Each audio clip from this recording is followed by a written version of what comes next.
할렐루야. 아멘. 주님을 찬양합니다. 아멘. 오래간만에 뵙는 것 같습니다. 오늘 말씀 제목이 숨어 계시는 하나님, 아멘. 자신을 숨기시는 하나님입니다. 오늘 우리가 이사야서 45장 15절 본문 말씀을 읽었는데요.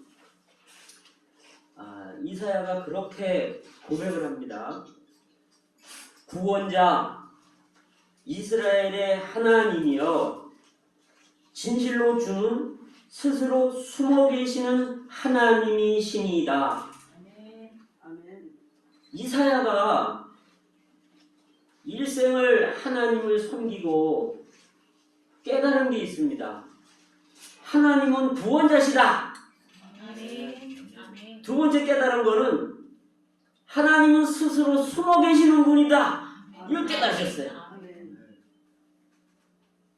이것은 어떤 이사야의 지식도 아니고 어떤 교리도 아닙니다. 이것은 이사야 선지자의 체험입니다. 우리가 하나님이 어떤 분이신가 이렇게 할 때 보통 하나님은 긍휼이 많으신 분입니다. 이렇게 알죠. 또 하나님은 은혜의 하나님이다. 하나님은 용서의 하나님이시다. 하나님은 사랑의 하나님이시다. 이 하나님은 거룩한 하나님이시다. 이 하나님은 아주 의로운 하나님이시다. 이렇게 우리가 많은 부분의 하나님을 알고 있지만 정작 하나님이 숨어 계시는 하나님이시다라는 것을 아는 그리스도인들은 거의 없습니다. 마태복음 6장에 보시면 하나님의 성품이 나옵니다. 하나님의 어떤 성향, 기질이 나와요. 너희가 기도할 때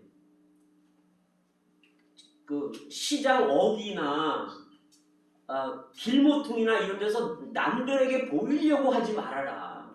그러면 이미 너희 상을 받았느니라. 그럼 어떻게 기도해야 되냐? 은밀히 보시는 하나님이 상을 주시도록 골방에서 은밀히 기도하라는 거예요. 아멘. 이것이 하나님의 성향입니다. 구제할 때 남이 보게 하지 말라는 거예요. 오른손이 하는 일을 왼손이 모르게 하라. 이 지체가 아는 것을 이 지체는 모르게 구제를 하라는 거예요. 그래야 은밀히 보시는 하나님이 갚아주신다는 겁니다. 아멘. 하나님은 은밀한 분이세요. 금식할 때도 남들이 보이도록 얼굴을 흉하게 하고 그렇게 하지 말라는 거예요. 얼굴에 기름 바르고 깨끗하게 해서 금식하라는 거죠. 은밀히 보시는 하나님 앞에서.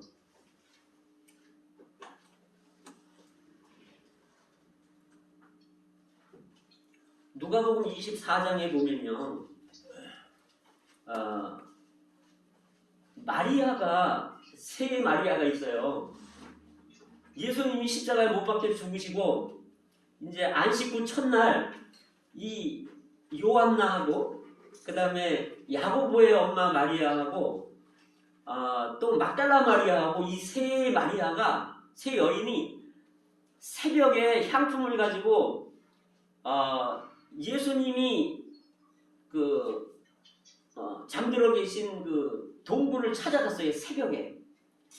그런데 가보니까 바위가 불러져서 있고요. 안에는 비어 있는 거예요. 그래서 이렇게 들여다보니까 천사가 둘이 양쪽에 섰는데 아주 옷을 아주 정말 찬란한 옷을 입고 있었다는 거예요.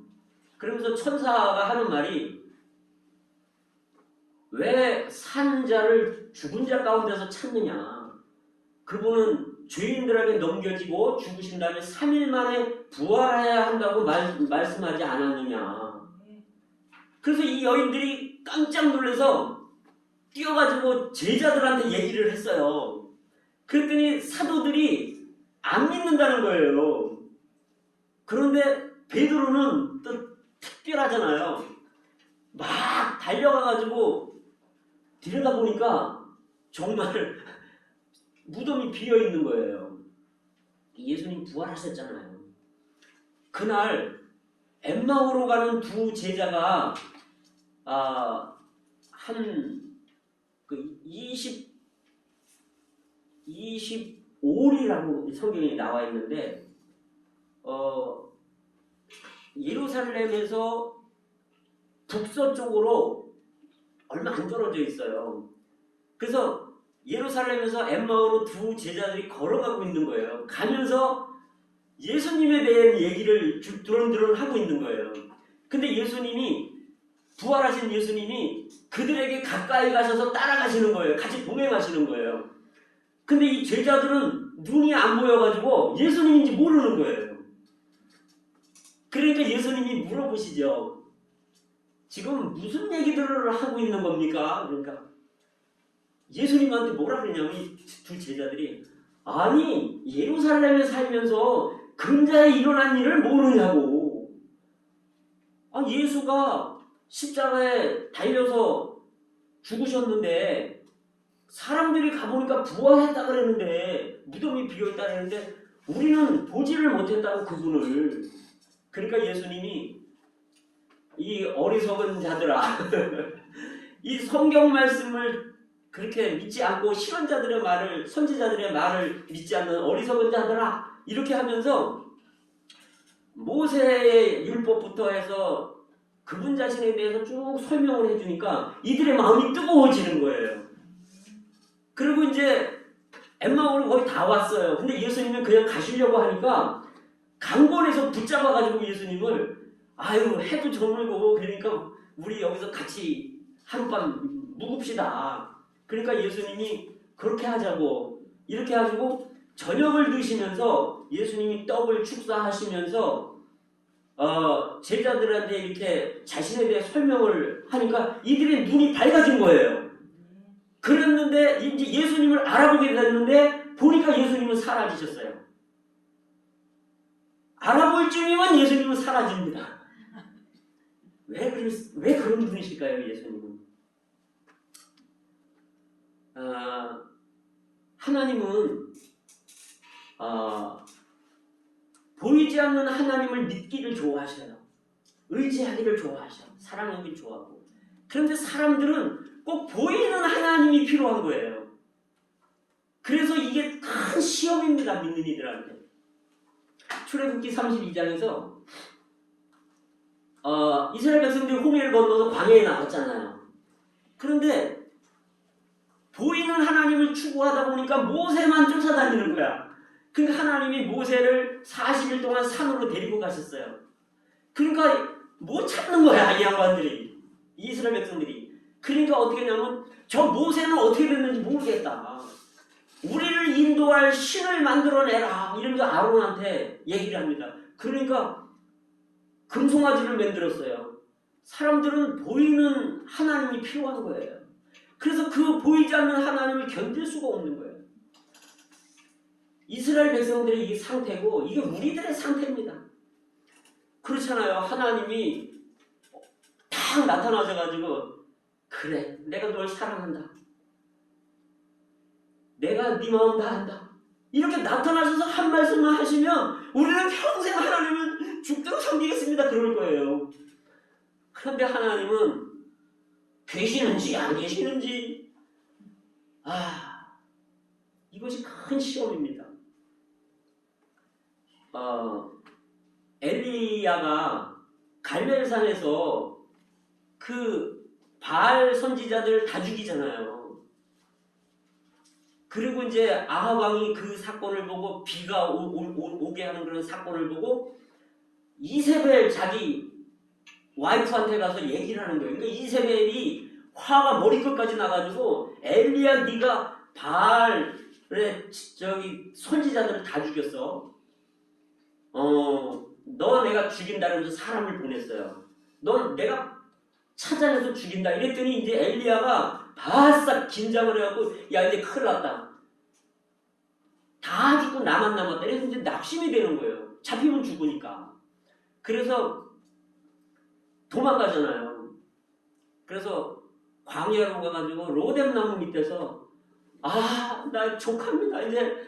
이제 나 데리고 가십시오. 나 죽고 싶으면 살고 싶지 않습니다. 이 엘리야는 보이는 하나님이 필요한 거예요. 그런데 하나님은 나타나질 않으시는 거예요.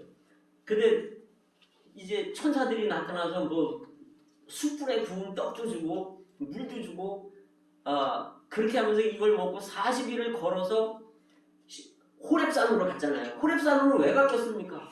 거기 모세와 만나던 하나님을 만나고 싶으니까 간 거예요. 뭔가 사생 결단을 내겠다고 간 거 아니겠어요? 갔는데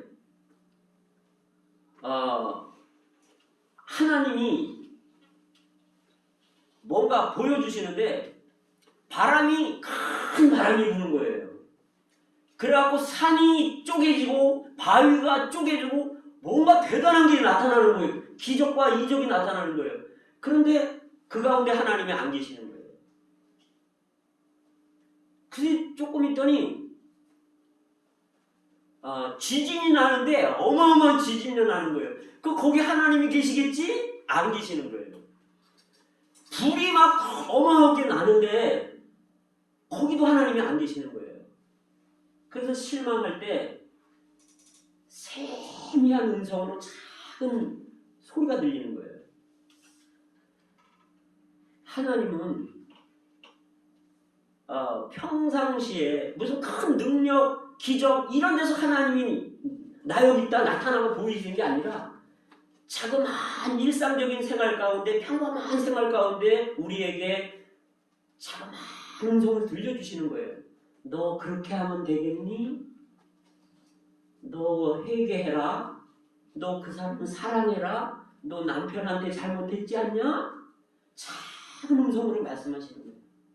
우리는 이 세미한 음성을 들어야 됩니다.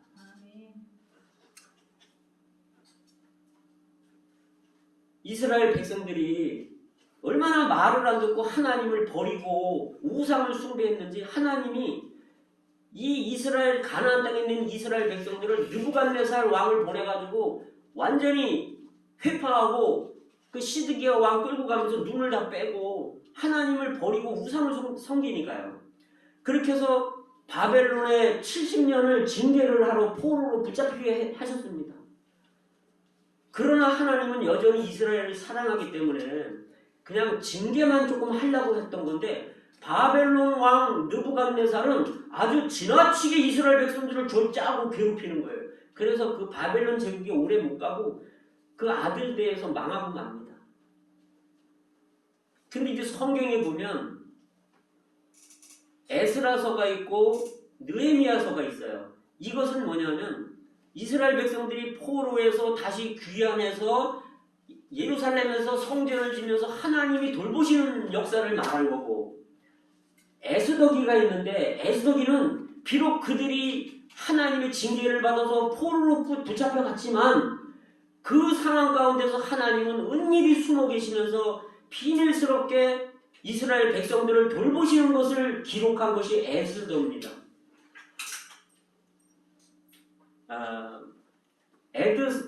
에스더서에 보면요, 이 아수에로 왕이 얼마나 나라가 컸는지 지금의 그 애굽 있잖아요. 애굽, 이집트의 이디오피아 거기서부터 인도까지 127개 도랍니다. 에스더서에 보면.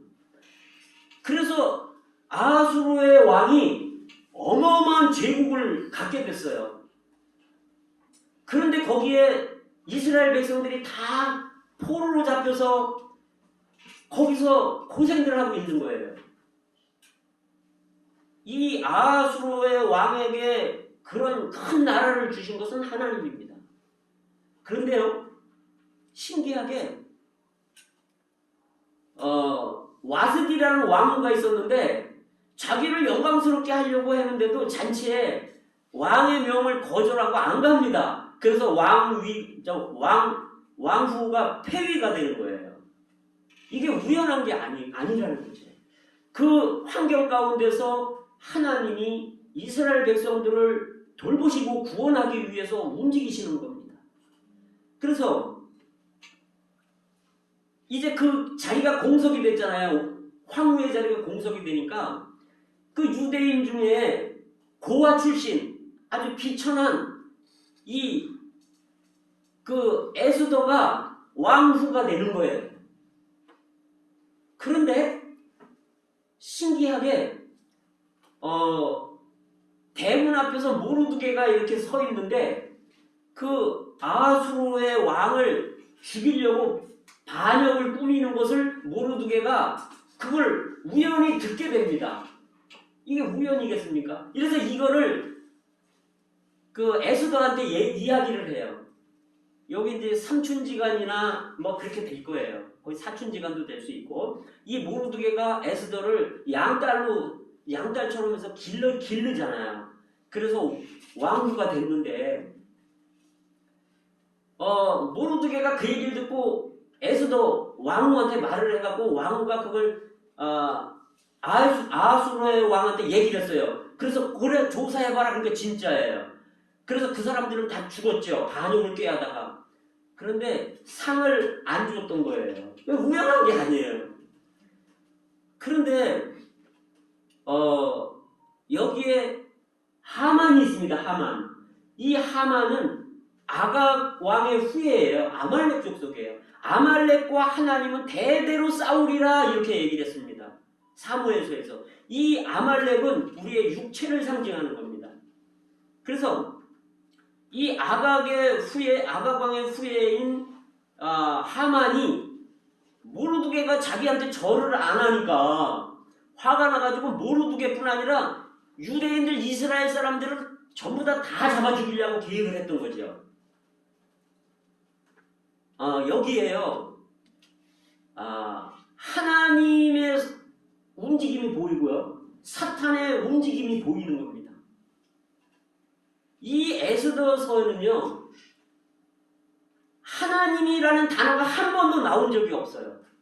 그래서 이 에스더서를 사람들은 이게 성경에 들어가야 되는 게 맞는가 이렇게 얘기를 했어요. 일부러 고의적으로 하나님의 이름을 거기 한 번도 언급하지 않아요. 이것은 뭐냐면 하나님이 비밀스럽게 돌보는 숨어 계시는 하나님인 것을 포로로 그들이 잡혀있지만 돌보시는 구원하시는 하나님인 것을 보여주기 위한 숨어 계시는 하나님을 알려주기 위한 겁니다. 그런데 이제 모르드게가 그러잖아요. 에스더한테 지금 우리 백성들이 다 죽게 생겼는데 네가 가서 왕한테 말해서 우리를 구원해줘라. 그런데 네가 만약에 말을 안 하면 너와 네 아비 집은 멸망당할 것이다. 너만 안전할 거라고 생각하지 말아라. 그래서 우리는 형제 자매들을 우리는 관심해야 된다는 거예요. 그러면서 뭐라고 얘기하냐면 네가 만약에 말을 안 한다면 우리는 다른 구원의 길을 통해서 우리는 다 구원받을 거다. 믿음이 있는 사람이에요. 그러면서 하는 말이 네가 왕후가 된 것이 이때를 위함인지 누가 알겠느냐. 우리가 사실은 지금 이렇게 있는 것은 제가 여기 와 있는 것도 사실은 이때를 위해서 제가 주님이 지금까지 저를 기르시고 만드시는 거라고 저는 느껴집니다. 아멘. 그러니까 에스더는 하나님을 의지하잖아요. 그러니까 다 금식기도 하십시오. 3일 동안 먹지 말고. 내가 죽으면 죽겠습니다.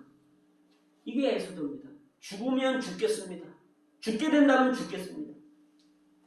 이게 우리의 자세를 해야 되는 거라는 거죠.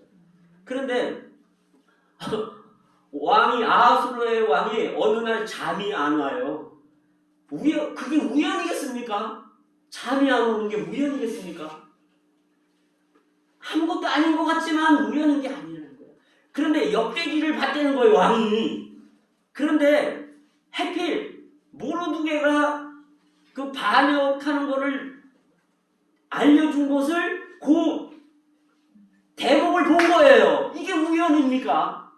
그러면서 사람을 불러가지고 이 모르드게한테 상을 줬느냐? 안 줬습니다.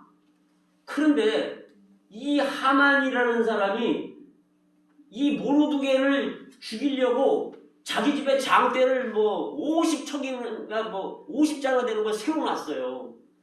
그리고 이제 왕한테 이제 그 모르드게 죽이려고 이제 작전 짜려고 왕 앞에 왔는데 그 시위대 앞에 저기 있는데 왕은 생각하기를 야, 이 모르드게한테 상을 줘야 되는데 어떻게 할까? 누구 없냐?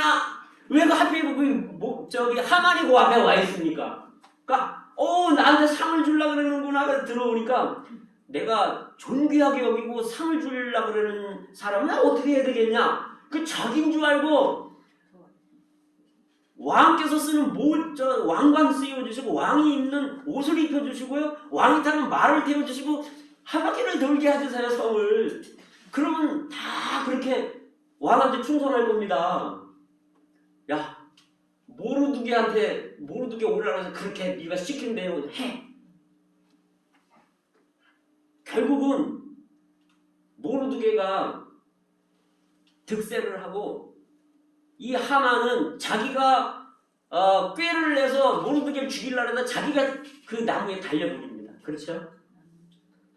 하만이 자기가 달려버리죠. 그리고서 에스더가 그러잖아요.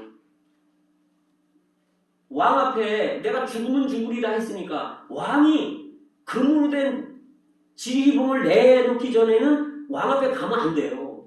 죽어요. 왜냐하면 왕을 경호하고 왕을 보호해야 되기 때문에 왕 앞에는 아무나 못 가는 거예요. 왕이 죽기 전에는. 그런데 에스더가 자기 백성들을 구하기 위해서 죽으면 죽으리라 하고 왕 앞에 갑니다. 이렇게 갔을 때 왕이 봤을 때 그 에스더가 너무너무 사랑스러워 보였다는 거예요. 그래서 금 지휘봉을 내줬다는 거예요. 와라 일로 와라. 이 왕의 마음을 본물처럼 움직일 수 있는 게 하나님입니다. 사람의 마음을 움직이는 게 하나님이십니다. 그래서 네 소원이 뭐냐? 내 나라 절반이라도 주겠다. 아유, 하만하고 같이 오십시오. 잔치에 참여하십시오. 3번 그렇게 한 후에 우리는 내 목숨을 살려주고 우리 민족의 목숨을 살려주십시오. 누가 너희를 죽이려고 그러냐? 저 악한 하만입니다. 그래서 하만이 이제 그 왕이 화를 내고 잠깐 나갔는데 에스더 책상 있는데 이렇게 또 나 살려달라고 그러잖아요. 그 왕이 들어오면서 어이? 네가 이제는 왕까지 넌 봐? 이렇게 하면서 저는 빨리 죽여. 이렇게 된 거잖아요. 그래서 모르드게를 통해서 이 첫째는 어떻게 됐냐면 하만을 통해서 이스라엘 백성들을 싹 죽이라는 조서가 내려진 거예요. 그러니까 사람들 다 죽게 생겼잖아요. 그러니까 이제 모르드게를 통해서 이제 다시 조서를 다시 내리는 거예요. 그래서 다 끼리끼리 모여라 이스라엘 백성. 그래서 그 원수들을 다 죽여라. 그래서 그게 불임절이 된 거예요. 이 주사위를 던져서 이스라엘 백성들을 죽이려고 날짜 잡은 게 불임인데 그날 하만이 죽고 그 원수들이 다 죽는 겁니다. 그럼 하나님은 공개적으로 구원하시는 거예요. 그러나 은밀히 행하시는 거죠. 비록 이스라엘 백성들이 죄악 가운데 있어서 죄를 짓고 징계를 받기 때문에 그 바벨론의 그 페르시아죠. 그 당시는 페르시아의 포로로 잡혀가 있었지만 하나님은 여전히 백성들을 보호하고 계시는 걸 볼 수 있습니다. 누가복음 18장에요. 깊은 숨어 계시는 하나님을 볼 수 있습니다. 누가복음 18장 1절부터 8절은 몇 절 안 돼요. 여기에 어떤 내용이 나오냐면 항상 기도하고 낙심하지 말아야 될 것을 비유로 예수님이 직접 말씀했습니다. 어떤 불의한 재판관이 있다는 거예요.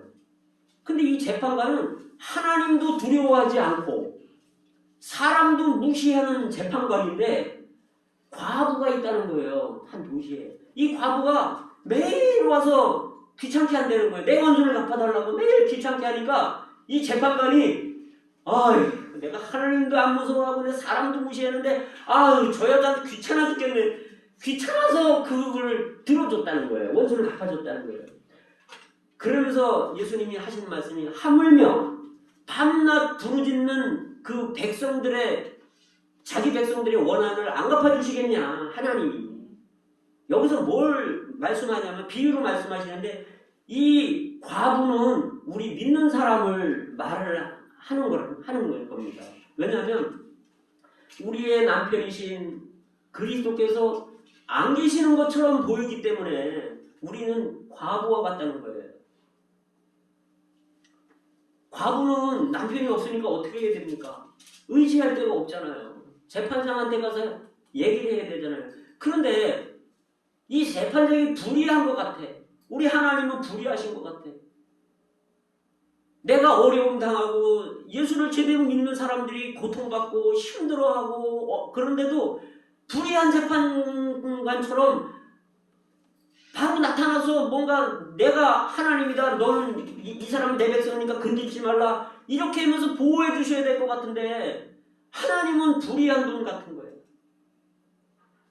보호를 안 해주시는 것 같아요. 그래서 역대로 로마 시대 때부터 믿는 이들이 그렇게 많이 핍박받고 화형당하고 또 그런 무수한 일이 있었지 않습니까? 그래서 그 이스라엘 아까 그 에스더서를 봤을 때 아마 그 사람들이 그랬을 거예요. 포로 잡혀가고 우리가 믿는 하나님은 여호와 하나님이다. 그분이 우리를 사랑하신다. 우리는 그분은 살아계신 분이다. 그러면 그 이방인들이 뭐라 그러겠어요? 하나님이 계시면 여호와 하나님이 계시면 너들 왜 이렇게 찌질이 궁상으로 사냐? 왜 여기 포로 잡혀로 갔냐? 그럴 거 아니야. 제 동생이 저한테 뭐라냐면 오빠는 뭐 예수를 나름대로 잘 믿는다 그러는데 왜 되는 게 없어 오빠는? 하나님이 좀 나 좀 물질도 많이 주고 좀 등치도 그냥 크게 만드시고 말도 잘하게 하고 뭔가 능력도 있게 하고 그러시면 내 동생이 그런 말 안 했을 거 아니에요. 근데 하나님은 불의하신 것 같아. 근데 여기서 누가복음 18장에서 뭐라 그러시냐면 하나님이 오래 참으시겠느냐. 이 불의한 재판관이 혼자 중얼거리는 말을 들어봐라. 귀찮아서 해준다는 거 아니냐. 하물며 하나님이 밤낮 부르짖는 백성들의 원한을 안 갚아주겠냐. 낙심하지 마라. 항상 기도해라. 그러면서 마지막 말씀이 사람의 아들이 올 때 믿음을 찾아볼 수 있겠느냐. 이건 마지막 때를 얘기하는 거예요. 그 전에 23장까지 다 마지막 때를 얘기하고 있어요. 누가복음에. 그러면 이 마지막 때 이제 주님이 오실 때 되면 인자가 오실 때 되면 믿음이 식어진다는 거예요. 믿음 찾아보기가 힘들다는 겁니다. 그래서 하나님은 예수님이 오실 때 이렇게 하나님을 바라보고 믿고 낙심하지 않고 기도하고 계속 하나님과 믿음 안에 연결되어 있는 사람을 찾기를 원하신다는 겁니다. 여기 숨어 계시는 하나님이 있는 거예요. 여기 감추어진 하나님. 하나님은 이 우주 만물을 창조하시고 우주 속에 숨어 계시는 거예요. 하나님은 사람을 만드시고 사람 속에 숨어 계시는 거예요. 작은 나사렛 사람 예수. 이사야 53장에 보면 풍채도 없고 흠모할 만한 데도 없고 아름다운 데도 없고 그냥 마른 땅에서 나온 줄기 같은 하나님이 그 예수 작은 사람 속에 목수의 아들 속에 하나님이 숨어 계시는 걸 누가 알았겠습니까? 그걸 알았다면 사람들이 이 하나님 예수를 십자가에 못 박았겠습니까? 하나님은 숨어 계시는 하나님입니다. 그러나 우리를 구원하시는 하나님이시고 은밀히 우리를 돌보시는 하나님이십니다. 제 아들이 초등학교 1학년이 들어가는 해에 제가 그 애지중지 키웠을 거 아니에요. 키는 아버지 닮아갖고 너무 작아. 초등학교가 제일 작아. 제일 맨 앞에 있어. 그런데 내가 이제 얘를 한 이틀 3일을 손을 붙잡고 학교를 데리고 갔어요. 학교가 꽤 멀어요. 그런데 내가 매일 얘를 데리고 갈 수 없잖아요. 그래서 야, 너 왕구가 내일부터는 네 혼자 학교를 가야 되니까 지금 자세히 봐. 여기 가다 보면 요게 있고 요건 물 있고 요 학교가 저기 있다. 그러면서 너 봤냐? 내일부터 네 혼자 가야 돼. 이렇게 하면 다음날 하루 더 유예를 주는 거예요. 나는 얘 긴장력이 만들어 놓고 다음날 자 찾아갈 수 있겠어? 혼자 슬슬 가봐. 이렇게 해서 이제 나는 조금 떨어져서 이렇게 가. 아버지 뒤에 있는 거 알죠? 그리고 들어갔어. 다음날은 이제 네 혼자 가. 근데 못 믿겠어. 그러다가 세면 어떻게 자동차 사고 나면 어떻게 하냐고. 그러니까 나는 숨어서 걔를 보내고 요로 숨고 이러면서 그 가는 거를 걔가 사고 나고 다칠까봐 그 내 사랑 있잖아. 애지중지하는 자식 사랑하는. 그러면서 숨어서 쫓아가는 거예요. 걔가 그걸 알겠냐고요. 아버지 마음을 알겠냐고요. 우리가 길을 잘못 갈까봐 믿음 생활 잘못할까봐 주님이 우리를 보실 때 우리가 넘어지고 자빠지면 신앙생활 자빠지면 주님이 얼마나 마음이 아프시겠습니까? 주님은요 숨어 계십니다. 제가 2005년도에 일산에 이사를 왔어요. 쫙 제천에서 그 시골에서. 그런데 여기 일산에 정갈산에 와 보니까 아니 이 부록이 다 똑같아. 70평 70평 다 똑같아. 근데 내가 이제 얘는 중학생이니까 1학년 이제 3월달 입학하자마자 다음날 전학을 시켰어요. 그래서 학교 이제 저동 중학교에 1학년을 입학시켜 그 전날 가서 입학을 시켜놓고 다음날 아침에 내가 운전을 해갖고 내 옆에 태우고 그래서 얼마 멀지 않다고 생각했어요 저는. 그래서 가까우니까 뭐 2-3분 거리라 생각하고 학교를 데려다 줬어. 자동차로. 너 여기 이렇게 하니까 찾아올 수 있지 집이? 아 그럼요. 그날 안 들어오네. 저녁 때 어둑어둑해서 초죽음이 돼서 들어오는 거예요. 야 너 어떻게 된 거야? 왜 이제 와? 언제 끝났는데? 아무리 집을 못 찾아가지고요. 저까지 뭐 어디 뭐 킨텍스인가까지 몇 번을 돌다 어떻게 찾아왔다는 거예요 집에. 제가 그 얘기를 때 가슴이 너무너무 내가 얘 입장에서 생각을 못했구나. 우리 하나님이 얼마나 세심하신 분인지 아시잖아요. 머리털까지 세심받았다 그래요. 그래서 제가 우리 왕국이가 집을 못 찾고 헤매는 것을 내가 보고 얼마나 마음이 아팠는지 내가 배려를 못한 것을 생각해서 우리 하나님이 우리 주님이 우리를 얼마나 사랑하시겠습니까?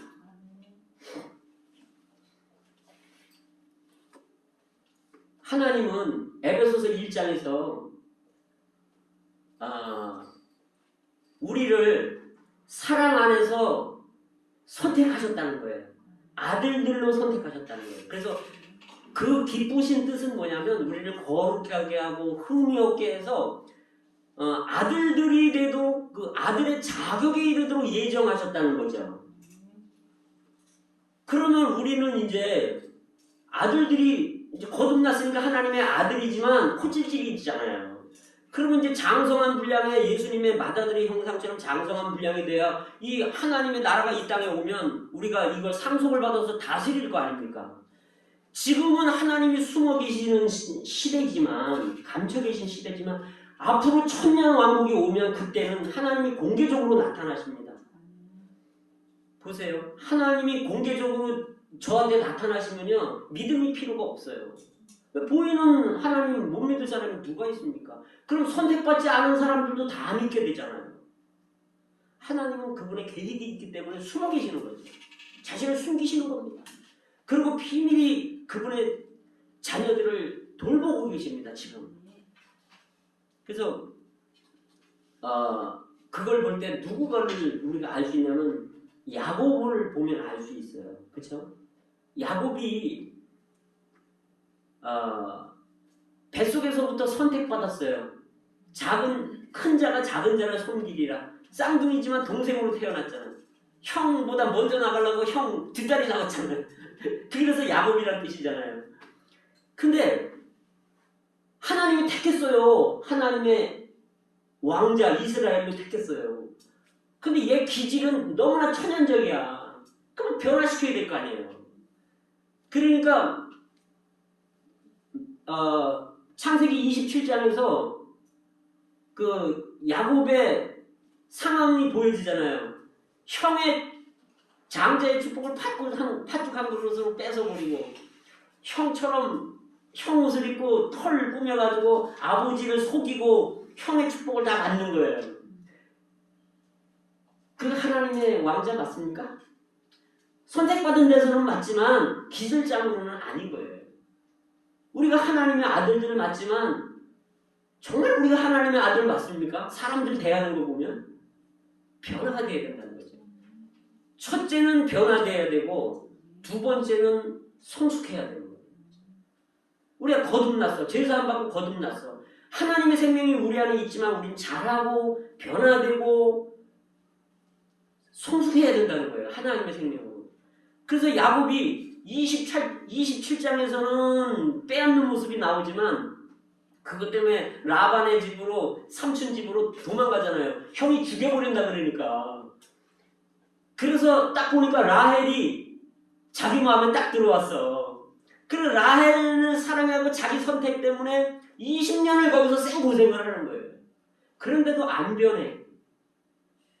삼촌 라반을 속여갖고 라반의 양들 다 빼서 염소 다 뺐고 그리고 밤에 식구들 데리고 야반 도주하잖아요. 그러니까 앞에서 라반이 죽인다고 쫓아오죠. 뒤에서 라반이 죽인다고 쫓아오죠. 앞에서는 에서가 400명을 거느리고 온다는 거예요. 우린 이런 환경을 만나야 돼요. 그래서 변화가 되는 게 필요합니다. 약복강 앞에서 어떤 사람하고 밤새도록 씨름하는 거야. 우리에게 주어진 환경들은 다 하나님의 손입니다. 우연한 게 전혀 없습니다. 우리를 변화시키고자 하는 하나님의 손입니다. 하나님을 사랑하는 자고 그때로 그 뜻대로 부르심을 입은 자들에게는 모든 것이 합력하여 선을 이룬다. 선을 이룬다는 게 뭡니까? 우리가 하나님의 아들의 형상이 되는 게 선을 이루는 겁니다. 그러기 위해서 모든 게 합력하는 거예요. 그 야곱이 거기서 야복강에서 씨름하잖아요. 이 하나님이 야곱을 이길 수가 없어요. 얼마나 고집이신지. 그러니까 새벽이 돼서 이제 가야 되는데 안 놔. 축복 달라고. 그러니까 환도뼈를 쳐버리잖아요. 우리는 지금 이 어두운 밤에 우리 지금 하나님하고 씨름하고 있는 거예요. 우리에게 주어지는 환경들, 가정생활, 남편, 아내, 자녀들, 친구들, 시부모님들 다 하나님의 손입니다. 하나님하고 우리가 씨름하고 있는 거예요. 내가 이기려고, 이겨먹으려고. 하나님이 우리를 꺾으려고 하나님이 환경을 줘도 우리는 하나님을 이겨먹어요.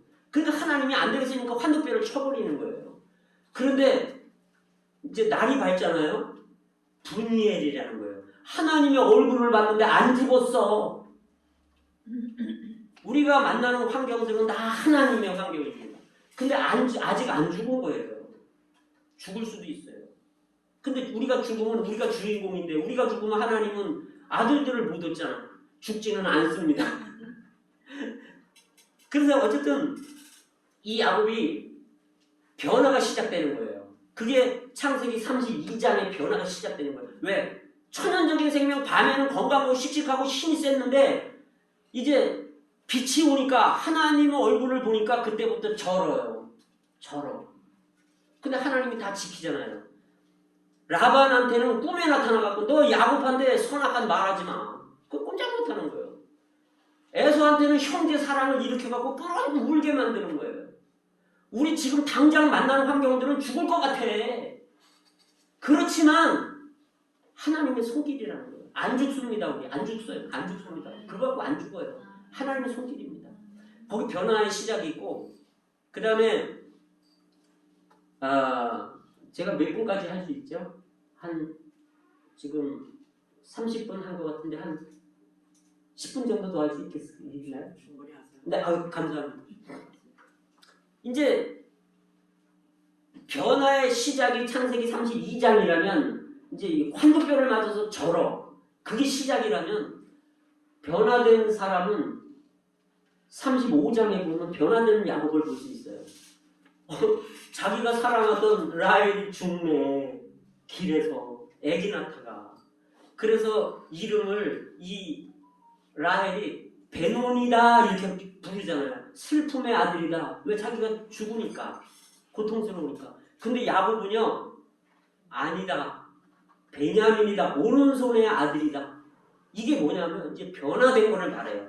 라헬이 죽어도 눈물 흘리지 않습니다. 그리고 베논이라고 슬픔의 아들이라고 그럴 때 아니요. 오른손의 아들입니다. 이건 뭐냐면 천연적인 자기의 선택, 라헬을 선택했잖아요. 그거는 끝나야 되는 거예요. 우리가 천연적으로 뭘 좋아하고 이런 것들 다 끝나야 되는 거예요. 이게 변화입니다. 그러면 뭐가 오냐? 베냐민이 오는 거예요. 베냐민은 그리스도입니다.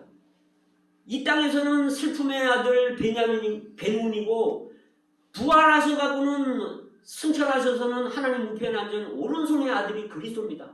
우리의 천연적인 사람은 끝나야 되고 우리의 라헬은 끝나야 되고 우리 안에 그리스도가 우리 안에서 태어나야 되는 거예요. 그게 변화입니다. 근데 변화만 돼가지고 안 돼요. 성숙해야 됩니다. 이제 성숙은 어디서 나오냐면 37